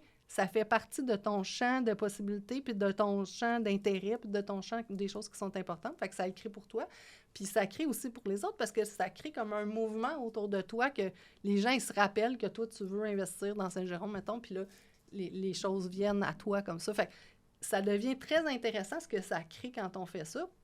Mais ça ne veut pas dire qu'on reste assis chez nous puis on attend que quelqu'un nous appelle, mais de faire en sorte de le dire, de bien s'entourer, de poser des actions concrètes pour chercher. 100%. Nous, au début, il y avait quelqu'un qui travaillait avec nous pour faire la prospection, mais ça a été par hasard que la personne est arrivée. On a dit dans un groupe, on n'aime pas trop ça, la prospection, c'est pas trop dans notre champ, puis il y a quelqu'un qui a levé la main qui a dit, ben moi j'aime ça. Fait comment on pourrait faire une entente? Puis on s'est entendu avec cette personne-là au début, puis à nous trouver des deals. Fait que moi, je dis tout le temps, il y a 1000 façons de faire les choses. Il faut se mettre en action, il faut se commettre, puis il faut continuer à avancer. Puis il faut savoir surtout ce qu'on veut réaliser. J'aime ça. Puis garder le focus sur ça. T'sais. Fait que dans le fond, vous aviez le lead flow qui rentrait. Vous aviez déjà aussi vos systèmes protocoles avec l'équipe en place. Ouais. Fait que dans le fond, à chaque fois qu'il y avait des opportunités qui se présentaient, oui, vous aviez, admettons, vous venez de closer un deal, fait que vous avez des investisseurs qui ont injecté de l'argent, que l'argent est déployé dans ce deal-là. Mais dans le fond, vous aviez déjà un autre line-up d'investisseurs passifs potentiels qui étaient déjà en attente de si vous aviez d'autres opportunités ou des fois le même groupe aussi, ils ont accès à d'autres opportunités. Exact. Le deal fait du sens, puis ils réinjectaient. Exact. Puis on préparait bien les choses. On présentait notre projet de façon hyper... Nous, la transparence, pour nous, c'est super important. Avec nos partenaires, on fait 2 rencontres par année. On présente les chiffres. Ils ont accès à tout. Vous faites par Zoom? Vous louez une salle? Zoom, OK. Par Zoom. Oui. Puis, donc, il y a vraiment tout un processus qu'on a mis en place. Puis, ça crée comme quelque chose autour de toi qui fait qu'à un moment donné, le monde, il nous appelait pour nous dire « j'ai un deal. » En plus. Oui. Fait que, qui faisait une offre à Saint-Jérôme, il nous appelait « voulez-vous embarquer avec nous dans le projet? » Il y a plein de trucs qui nous est arrivé. On a fait plusieurs expériences d'acquisition de différentes façons, mais ça a fait en sorte aussi qu'il y a comme quelque chose, une espèce de vortex, de momentum qui s'est créé autour de ça. C'est ça qui est le fun. Oui. Puis, pour revenir à justement, j'aime ça brièvement qu'on parle de ça, là, mais vous vous êtes écarté de la carte un peu avec l'effet du shiny object, qui est ben, vous avez vu l'opportunité, vous avez été séduit par l'opportunité des chalets locatifs. Ça a été quoi l'expérience qui a fait que vous vous êtes dit, tu sais quoi, non, c'est vraiment pas pour nous? Parce que c'est souvent ça qui arrive aussi. On a nos objectifs, on a notre mission. Puis, tu l'as dit, tu sais, l'immobilier évolue tellement constamment que, tu sais, il y a des nouvelles opportunités, il y a des nouvelles façons de faire. OK, on est plus, mettons, des tensions long terme avec des immeubles à revenus, mais là, il y a cette nouvelle opportunité-là qui arrive avec du cash flow, avec un cash flow, tu sais, à tous les mois, super intéressant. Ça a été quoi cette expérience-là de dévier, mais en même temps de réaliser comme, OK, non, on retourne sur la track? Bien, en fait, quand on l'a acheté, on a acheté le chalet, mais aussi tout le terrain qui venait avec, là, un grand terrain qui était subdivisible. On a pu avoir notre Airbnb tout de suite aussi pour notre chalet. Fait que ça, c'était intéressant parce qu'il n'y en avait pas beaucoup dans le secteur. Fait qu'on avait comme un avantage. Puis c'était correct, là, tu sais, il y avait comme un espèce de rendement, mais on s'est rendu compte que côté rendement, si on regardait ce qu'on faisait en multi, en optimisant, puis tout ça, à chaque fois qu'on fait un refinancement, comment on donne une plus-value à nos immeubles quand on les fait réévaluer, puis tout ça, contrairement aux revenus de ce chalet-là qui demandait quand même un certain temps. Tu sais, quand tu as des locataires qui rentrent 3 fois dans la semaine, là, puis là, il faut que tu gères la femme de ménage, puis il faut que tu gères le locataire qui arrive, le locataire qui part. C'est beaucoup de temps et d'énergie. Puis les revenus, ils étaient corrects, mais c'est beaucoup de temps et d'énergie pour les retours par rapport au temps et l'énergie qu'on met pour les retours qu'on a dans le multilogement. D'autant plus que, tu sais, on a trouvé notre recette, qu'on fait évoluer, mais on a trouvé notre recette. Fait qu'on s'est dit à un moment donné, OK, c'est du temps à y mettre, c'est beaucoup d'énergie. Tu sais, c'était surtout, c'est drôle à dire, mais c'était surtout les ménages, parce qu'on était sur Airbnb, fait que ça allait, c'était relativement automatisé. Tu sais, il restait que Lucie, quand même, elle accueillait les gens, puis tout ça, mais c'était surtout gérer les ménages, puis à un moment donné, la femme de ménage décide de partir, il faut que tu en trouves une autre. Tu sais, il y avait beaucoup de petites choses, comme on a dit, OK, est-ce que c'est simple, léger, facile? Pas tant. Bon, OK, on va vendre. Mais on l'a gardé quand même 4 ou 5 ans. Là. OK. Puis on l'a acheté en 2019. Fait que pendant la COVID, on avait notre chalet. Fait que dès que la COVID, c'est ça, on a eu comme... c'était tout le temps plein, là. C'était tout le temps plein. Fait que c'était pas un enjeu financier, mais c'était plus un enjeu de temps puis d'énergie. Puis, tu sais, initialement, on voulait construire les chalets puis les revendre. C'était ça l'idée. Ou les construire les chalets puis les garder, en fait. Au début, c'était ça l'idée. Puis là, quand on les a eu construits, on a fait... Finalement, on n'en construira pas d'autres, puis on veut pas les garder, puis, tu sais, fait que c'est ça. Fait qu'on a fait l'expérience encore une fois, puis on a vu que c'était pas pour nous, mais ça veut pas dire que c'est pas une bonne chose, mais il faut le faire avec du réalisme dans ce qu'on réalise. Puis se connaître soi-même. Il y a beaucoup de choses que tu as dit, c'est de se connaître pour justement pas aller trop loin, comme justement un petit peu ta période de dépression, que justement tu as juste pousser la machine non-stop. Ouais. Mais quand tu apprends à se connaître pour réaliser comme, OK, est-ce que je suis bien là-dedans? Est-ce que ça va avec mes valeurs? Est-ce que je suis satisfait, content, etc.?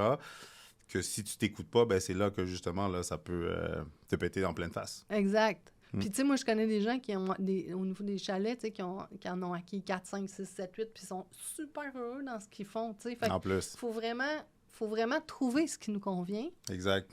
S'observer, se reconnaître dans ce qu'on fait, puis, tu sais, faire des expériences pour savoir, parce que il y a ça aussi, il faut se lancer. Tant qu'on n'a pas essayé, mais d'accepter aussi, de un moment donné, de dire, OK, non, finalement, c'est pas pour moi, je me retire, puis je passe à d'autres choses, tu sais, fait c'est toute une question de mindset là-dedans aussi, c'est-à-dire de s'observer, de se reconnaître, de savoir ce qu'on veut, de savoir ce qu'on aime, de décider ce qu'on veut vivre puis qu'on veut pas vivre, puis ça revient à la qualité de vie. Qu'est-ce que j'ai envie de vivre dans mon quotidien? J'ai-tu envie qu'il y ait des locataires qui m'appellent à 2 minutes, les 2 minutes parce qu'il manque une fourchette, puis que, tu sais, ou non, j'ai pas envie de vivre ça, ou oui, ça me dérange pas du tout, puis c'est correct. Fait que je pense pas qu'il y a une bonne recette. Tout à fait.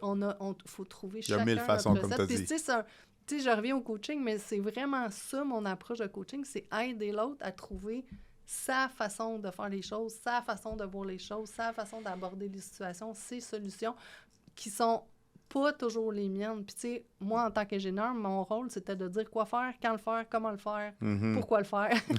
OK? Puis là, quand je suis devenue coach, c'était quand les personnes, ils arrivaient avec une problématique, moi, j'avais 100 solutions là, pour la personne.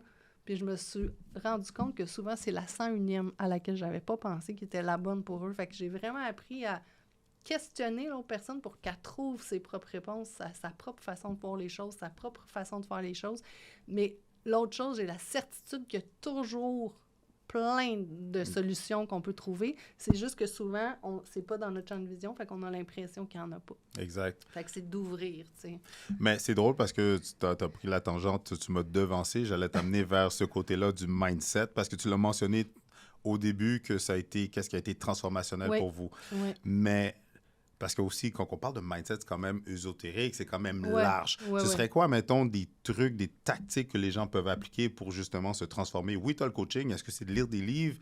Mais c'est quoi qui peut être que les gens peuvent appliquer dans leur day-to-day qui va les aider à transformer leur mindset? Si tu aurais 2-3 trucs à nous partager. Ben, ce que tu as dit, c'est vrai, là, se faire coacher, ça accélère le processus. Lire des livres aussi. Décider qu'est-ce qu'on laisse entrer entre nos deux oreilles, là, puis qu'est-ce qu'on regarde, puis comment on nourrit ce qui se passe à l'intérieur de nous. Puis tantôt, j'ai parlé d'une chose un peu avec le partenariat, la modélisation. Donc, au day-to-day, c'est qui fait ce que tu veux réaliser. Rapproche-toi de cette personne-là, parle-y. Comme Choisis-toi ouais. 2, 3, 4 personnes, puis parle-leur, puis prends ce qui te convient, laisse aller ce qui te convient. Ça veut pas dire que comment ils font, c'est la façon de faire, mais ça va t'inspirer pour trouver la tienne. L'autre chose, c'est de s'observer dans c'est quoi notre langage, comment on se parle à soi-même, tu sais, comment on se dit que quand il n'y a pas de deal sur le marché ou c'est vraiment difficile d'obtenir un prêt à la banque. Si j'entretiens cette croyance-là, là, ben qu'est-ce qu'il va faire mon cerveau? Il va me trouver toutes les preuves que ce que je crois est vrai. Il va me faire retenir l'information pour me prouver que c'est difficile ou pour me prouver qu'il n'y a pas de deal. Ça ne veut pas dire que si je me mets à croire qu'il y a des deals, il va en avoir plus ou moins. Mais si je crois qu'il n'y en a pas, il ne va pas non plus en avoir plus ou moins. Il y a ce qu'il y a. Mais ma manière de regarder les choses, ma manière d'entretenir comment je dis à mon système ce qui est important pour moi, va avoir un impact direct sur les informations que je vais filtrer puis que je vais retenir, puis sur l'angle de vue que je vais voir les choses. C'est tellement vrai. C'est pas pour rien que pour un immeuble donné qui est le même immeuble, les mêmes conditions, la même chose, il y en a un qui va avoir un deal puis il y en a un qui va avoir des problèmes. Tout à fait. Puis donc, c'est de s'observer dans comment on perçoit les choses, dans comment on voit les choses, se questionner. Comment je pourrais voir ça autrement? Comment ça pourrait être autrement? D'écouter son feeling. C'est ça que je veux vivre. Tu sais, c'est-tu la bonne chose que je fais? C'est-tu aligné avec moi-même? C'est-tu aligné avec moi-même?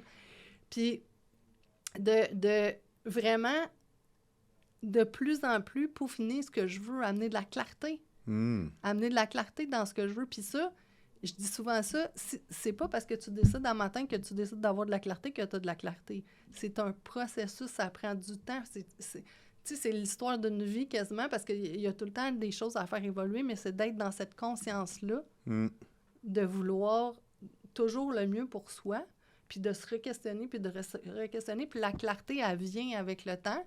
Puis des fois, il y a un petit peu de flou qui revient, puis là, on ramène la clarté. Fait que, tu sais, la clarté, se questionner, changer sa façon de voir les choses, changer la façon de se parler à soi-même, changer ce qu'on croit être quelque chose de tellement c'est ça la vérité, mais en réalité, de se re-questionner là-dessus, tu sais, c'est vraiment vrai, ce que je crois sur telle situation ou sur telle chose, ça change la perspective. Puis des fois, ça ouvre des opportunités qu'on n'avait pas vues. Puis des fois, ils sont là dans notre face depuis super longtemps, mais on n'en prend pas conscience parce que la façon qu'on le regarde, l'angle qu'on le regarde, bien, ça fait en sorte qu'on ne le voit pas. Fait que c'est vraiment... un mot là, que je te dirais pour retenir tout ce que j'ai dit, c'est s'observer. S'observer, s'ajuster. S'observer, s'ajuster, s'observer, s'ajuster en fonction de ce qu'on veut vraiment. Puis de retenir qu'on a ce pouvoir-là à l'intérieur de nous, tu sais. Puis c'est pas aussi de pas se juger. Souvent, on s'observe, puis on n'a pas pris la bonne décision, ou on a fait le mauvais choix, ou on a laissé l'opportunité, puis là, on s'apitoie sur notre sort, puis whatever. Mais comme tu dis, oui, s'écouter, s'observer, puis comment tu as dit ça? S'observer? S'observer, s'ajuster. S'ajuster, mais pas se juger non plus. On est humain là, dans tout ça, là. Puis moi, je me suis installé une croyance, là, fait que ceux qui ont le goût, je vous l'invite à l'installer aussi. Tout ce que je vis, les actions que je pose, toutes les décisions que je prends, c'est qu'il y a une bonne raison derrière ça pour moi. Fait que qu'est-ce que j'ai envie d'apprendre de ça? Comment j'ai envie que ça soit autrement la prochaine fois? Parce qu'on peut pas changer le passé. Fait que ça sert à rien de OK, ben c'est peut-être... Mais pourquoi j'ai pris cette décision-là? Il y a quelque chose qui m'a motivé, mettons, à prendre cette décision-là. Qu'est-ce qui m'a motivé? OK, comment je pourrais regarder ça différemment la prochaine fois? Fait que c'est vraiment être dans ce mode-là, au lieu d'être dans le mode je me tape sa tête, je suis pas assez, je suis donc ben niaiseux, je suis donc... tu sais, de changer sa façon de se percevoir, puis de mettre des croyances en place qui sont aidantes. Bon, il y en a qui disent arrête avec ça. Moi, j'ai entendu ça souvent, là, arrête avec ça, là, si ça m'arrive, c'est parce qu'il y a une bonne raison. Oui, mais c'est tous des choix qu'on est tout le temps continuellement en train de faire des choix. 100%. Si je suis ici, là, avec toi aujourd'hui... Parce qu'on a fait le choix. On a fait un choix. J'ai fait le choix de dire oui, tu as fait le choix de communiquer avec moi, tu sais. On a fait des choix. Tout ce qu'on fait, c'est des choix. C'est le résultat de nos choix. Puis on peut faire d'autres choix. Aussi. Puis les choix du passé, ben ils nous ont servi à quelque part à la personne qu'on est aujourd'hui. 100%. Fait que tout ce qu'on vit, ben ça nous sert à quelque chose. Bon, il y a des trucs qui sont extrêmes, là, mais je veux dire, généralement. Fait que c'est vraiment d'avoir ça toujours en tête, puis d'avoir en tête aussi qu'on a le pouvoir que les choses changent. 100%. J'adore ce que tu viens de dire là parce que ça met la boucle avec comment on a commencé. Question pour toi, parce que justement, tu es une coach en PNL. Le PNL, c'est quoi pour les gens qui ne le savent pas? C'est la programmation neuro-linguistique.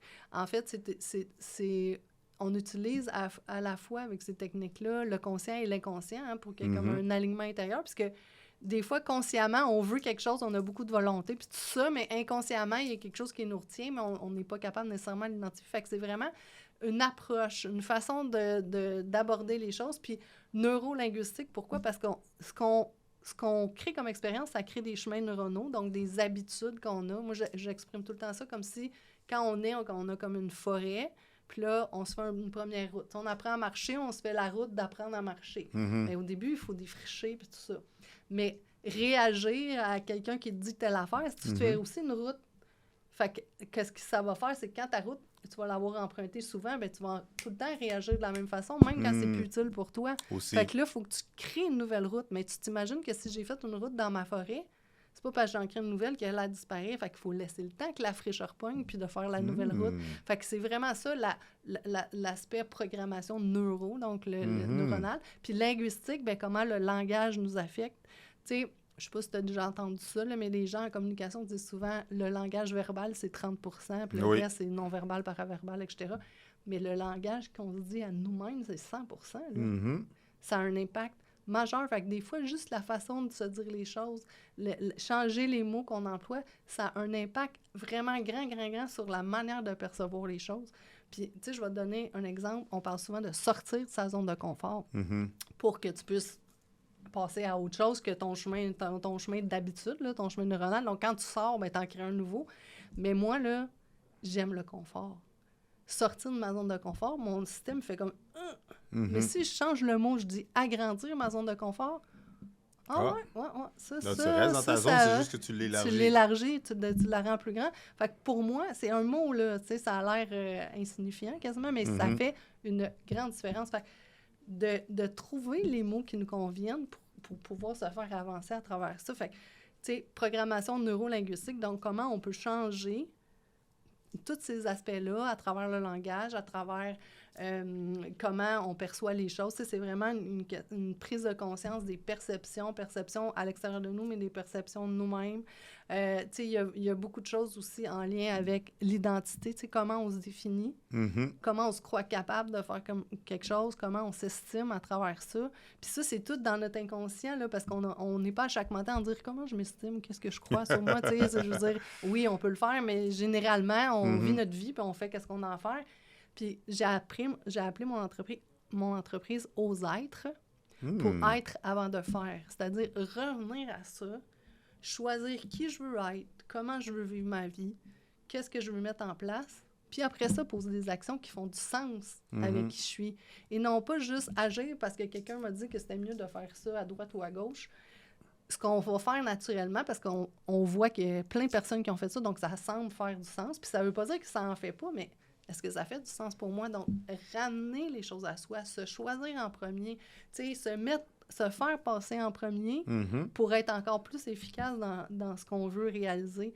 Puis ça veut pas dire qu'on peut pas être performant, puis qu'on peut pas être efficace, puis qu'on peut pas réaliser des grandes choses, mais ça veut dire qu'il faut d'abord se respecter, d'abord se connaître, d'abord être aligné sur qui on est pour pouvoir faire les meilleures choses, puis vivre une vie de qualité. Puis je pense que je l'ai dit souvent, ça, mais pour moi, c'est tellement important. On a juste une vie, aussi bien qu'elle soit la plus belle possible. Puis ça nous appartient en grande partie, là, que tu sais, les circonstances, on peut rien faire dessus, ou presque. Les autres, on peut les influencer, mais à peine. Mais nous, on a 100% de pouvoir de comment on va réagir aux situations, comment on va aborder les situations, comment on va voir les situations. Fait que changer ça. Fait que il y a les personnes qui t'entourent aussi qui vont avoir une grande influence. Ton environnement. On se laisse influencer continuellement. C'est fou. Continuellement. Puis c'est plate parce que je pense environ, tu sais, la majorité des gens ne le réalisent même pas. Donc, de s'entourer de personnes qui vont nous élever. Exact, d'avoir un coach comme toi. Oui. Pour nous aider à voir plus clair, puis à avancer, puis faire les bonnes actions, faire les meilleurs choix. Un coach comme moi, puis j'ai envie de faire du pouce là-dessus parce que des coachs, il y en a beaucoup. Aussi. Mais il faut trouver le bon fit. Aussi, 100%. C'est super important. Puis quand une relation de coaching, pour moi, ça passe par une relation de confiance qui s'établit entre les personnes, la possibilité de dire qu'est-ce qui est là. C'est la possibilité d'exprimer qu'est-ce que je vis vraiment, pas de juste bien paraître et dire « moi, j'ai réussi, je fais ça ». Non, hey, moi, j'ai eu la chienne, ou ça marche pas tel truc, ou je vois pas de solution aujourd'hui là-dessus, ou tu sais, d'être capable d'exprimer ce qui est là, ou je sais plus où ce que je veux aller, là, tu sais, on dirait que c'était clair, puis là, c'est plus clair. Tu sais, de se permettre de s'exprimer pour trouver des solutions, puis amener des changements. Puis l'autre chose, c'est qu'on crée des habitudes, hein? On se crée des habitudes de faire les choses, mais on crée un chemin neuronal, donc. Fait que qu'est-ce qu'on a tendance à faire, c'est de répéter. Facile, puis, une fois qu'on le crée, c'est utile pour nous, mais dans le temps, peut-être que notre situation évolue, puis c'est plus... On n'est plus la même personne. C'est rare qu'on va s'arrêter 2 minutes, puis se questionner, puis dire « Hey, l'affaire que je fais de la même façon depuis 20 ans, là, ça pourrait-tu être différent? » Tu sais, c'est rare qu'on prenne 2 minutes pour arrêter ça, mais des fois, on amène des changements simples, puis ça fait une grande différence dans notre vie d'aujourd'hui, mais il faut juste s'arrêter 2 minutes pour y penser. Tout à fait. Puis faire ce petit switch-là, puis continuer à avancer. Fait que c'est vraiment à ça que ça sert aussi, le coaching. T'sais. J'adore ton concept, puis c'est tellement vrai. En anglais, c'est le be, do, have, être, faire, avoir, parce que souvent, les gens, justement, ils se disent « Ah, ben quand je vais être riche, ben c'est là que je vais pouvoir faire, puis c'est là que je vais me sentir bien je vais être heureux, je vais me sentir épanoui. » Ou « OK, ben il faut que j'accomplisse ça, pour après ça, je vais être... je vais travailler sur moi, etc. » Mais dans le fond, c'est l'opposé. Il faut devenir cette personne-là, il faut travailler sur soi, se développer, s'optimiser. Pour après ça, justement, ça va être beaucoup plus facile de le faire. Puis en faisant, ben, inévitablement, comme toi, avec ton momentum, avec votre track record, ben, vous avez les 200 quelque part plus les nouveaux projets qui s'en viennent. Puis tu m'aurais demandé à l'époque si j'aurais pu faire ça, je t'aurais dit non. En plus, c'est fou, hein, j'avoue, si on serait retourné en arrière là, à votre première, deuxième acquisition pour dire « Hey, t'es-tu game de faire ça? » L'auto-sabotage aurait embarqué, comme tu l'as mentionné. Ouais. Puis il y a 6 ans, tu m'aurais dit, tu étais en train de faire une entrevue, puis tu parles de coaching. J'aurais dit, mais non, c'est pas moi du tout, là, c'est pas ça que je fais. Donc, de s'ouvrir aux possibilités, puis d'avoir cette conscience-là qu'il y a un processus, puis il y a des choses qui sont pas... Tu sais, il y a des choses qui existent au-delà de ce que je crois accessible pour moi aujourd'hui. Puis qu'à un moment donné, pour une raison ou une autre, parce qu'il y a des petits... Moi, je suis une fervente des PPPP, les plus petits pas possibles. Donc, il y a des petits pas qui ont été faits, qu'on se rend presque pas compte, qui sont faits. Mais à un moment donné, je fais souvent une courbe... Tu sais, tu vois pas la progression, puis pfiou! À un moment donné, il y a quelque chose qui se passe. Puis là, tu es presque surpris de toi-même ou tu es presque surpris de ce qui t'arrive. Mais en réalité, c'est parce que tu as créé tous ces petits pas-là qui t'ont amené, tu sais, faire confiance au processus. C'est ça aussi, c'est de se dire, il y a quelque chose qui est là, je sais pas trop c'est quoi, mais je mets ma concentration sur ce que je veux aujourd'hui, ce qui est dans mon champ, mais j'accepte d'avoir la flexibilité qu'il y a des choses qui vont changer, parce qu'il y a des choses peut-être que je peux même pas voir aujourd'hui. Donc, comment je peux me projeter dans 10 ans sur tel truc que je dois faire? Je sais pas où je vais être dans 10 ans, j'ai aucune idée. Mais d'ici que tu te rendes là, c'est sûr qu'on va faire un part 2 parce que je pourrais te garder ici toute la journée. Mais tu sais, pour les gens qui veulent en savoir plus sur toi, qu'est-ce que tu fais, surtout avec le coaching, c'est pour les gens qui voudraient rentrer dans le coaching avec toi ou qui voudraient ton aide ou une consultation, où est-ce qu'ils peuvent te suivre ou rentrer en contact avec toi? Ben, osêtre.ca, c'est mon site web, donc www.osêtre.ca. O-S-E-T-R-E. T'as-tu un podcast, une chaîne YouTube, des choses comme Oui, ça? j'ai un podcast qui s'appelle Ose être entrepreneur épanoui parce que tu Nice. auras compris, moi, la qualité de vie, je la transforme en épanouissement parce que dans mon processus, je me suis rendu compte que je ne m'épanouissais pas puis c'est devenu comme au centre de ce que je voulais réaliser puis je me rends compte à quel point on peut changer notre façon de faire les choses pour l'être. À notre façon de définir l'épanouissement aussi. J'ai aussi une chaîne YouTube que je commence à alimenter. Fait que c'est vraiment un début. Même le podcast vient de le partir. Puis j'ai des programmes, j'offre des ateliers. J'ai décidé d'offrir toutes sortes de façons de pouvoir bénéficier de ça. Fait qu'il y a des programmes plus longs, des programmes plus courts, des programmes en continu, des one-to-one, des bootcamps d'une fin de semaine, des ateliers d'une demi-journée. Toutes sortes de façons qu'on peut y goûter parce que je dis souvent, la PNL, c'est beaucoup plus difficile à expliquer si on ne l'a pas vécu. Mais si on la vit, on voit qu'est-ce que ça crée. Puis de faire l'expérience, ben peut-être qu'on peut dire après, ça me convient pas, mais généralement, j'ai rarement vu quelqu'un dire ça. C'est plus comme oh my God, tu sais. Puis c'est la même chose de tantôt avec le feeling. C'est difficile à expliquer qu'est-ce qui se passe A, B, C, D, mais on le sent à l'intérieur de nous, dans notre vision des choses, qu'il y a un changement qui s'opère dans notre façon de réagir. Tu sais, on se dit oh mon Dieu, j'aurais jamais dit ça avant, j'aurais jamais réagi comme ça avant, j'aurais réagi de telle façon. Fait que le chemin neuronal se crée, mais le temps qu'il se crée, c'est comme si c'est à l'intérieur, là, on s'en rend pas tellement compte.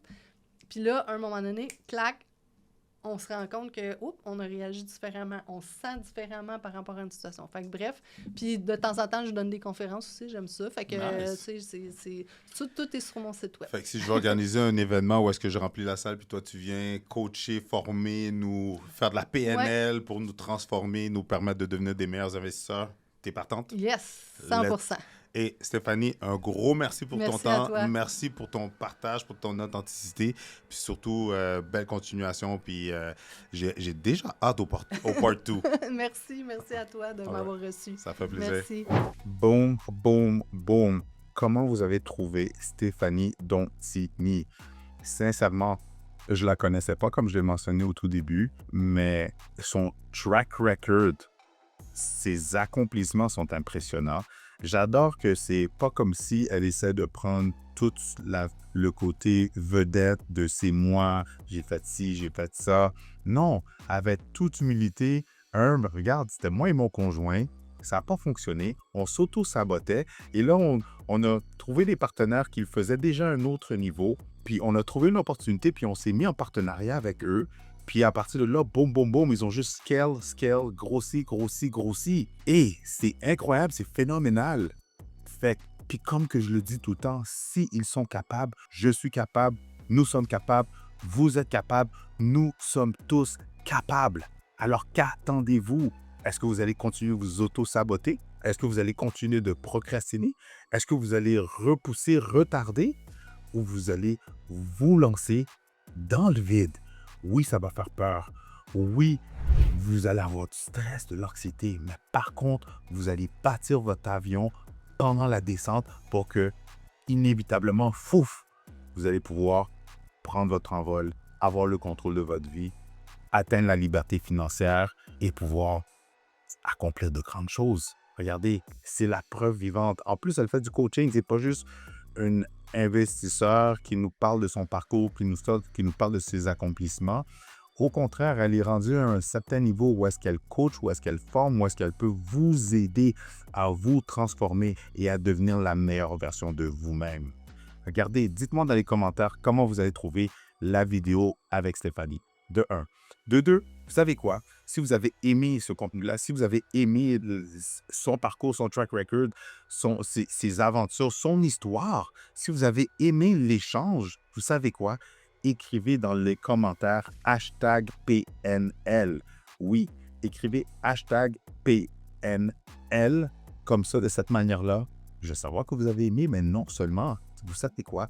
Je vais organiser de quoi avec Stéphanie pour que vous puissiez la rencontrer en personne, lui serrer la main, brainstormer avec elle et qu'elle va pouvoir nous décortiquer un projet de A à Z pour que... Et en plus, il va avoir la partie PNL et le bonus de ça, parce qu'on en a parlé off-cam ou peut-être pendant la cam, pendant le tournage. Non, je pense off-cam, peu importe. Mais en plus de ça, on va aller sur un de ses projets pour voir qu'est-ce qu'elle est en train de faire, comment qu'elle l'a fait, pourquoi qu'elle a choisi, etc. Fait que ça va faire partie de les événements, le club privé, Blueprint A à Z. Donc, restez à l'affût, restez à l'écoute. Allez, les liens vont se retrouver dans la description, dans le bas de toutes mes vidéos. Ça, c'est de 1. Encore une fois, mettez hashtag PNL si ça vous intéresse d'avoir comme invité au workshop Stéphanie Dontigny. Si vous avez aimé la vidéo, écrasez le bouton j'aime, partagez cette vidéo-là, mais surtout, si vous aimez ces entrevues, ces podcasts-là, si vous aimez le niveau où est-ce que j'amène la qualité des invités, regardez la meilleure façon de nous remercier tous les deux, de me remercier pour qu'est-ce que je fais pour la communauté Better Call Chris TV Immobilier 101. Abonnez-vous. Abonnez-vous à la chaîne, c'est la meilleure façon de me remercier, sincèrement. Puis j'ai une immense gratitude pour vous qui visionnez, pour vous qui partagez, pour vous qui commentez, pour vous qui écrasez le bouton j'aime, puis évidemment pour ceux qui s'abonnent. J'ai une immense gratitude. Je suis bientôt rendu, on a dépassé le 17 000 subscribers. Sincèrement, j'ai énormément de gratitude et ça continue de grossir. Sincèrement, un gros merci pour votre écoute, un gros merci pour où est-ce qu'on est rendu puis pour les choses que je suis en mesure d'accomplir. Si vous aimeriez rentrer en contact avec moi, n'hésitez pas, le lien se retrouve dans le bas de cette vidéo-là. Si vous voulez rencontrer, discuter avec Stéphanie aussi, le lien va se retrouver dans le bas de cette vidéo-là. Dans le fond, les liens se retrouvent toujours dans le bas de mes vidéos et en même temps, lâchez un petit commentaire pour qu'on puisse savoir, connaître votre appréciation. Et si vous aimeriez avoir d'autres trucs, astuces ou stratégies gagnantes, je vous suggère de regarder cette vidéo-là.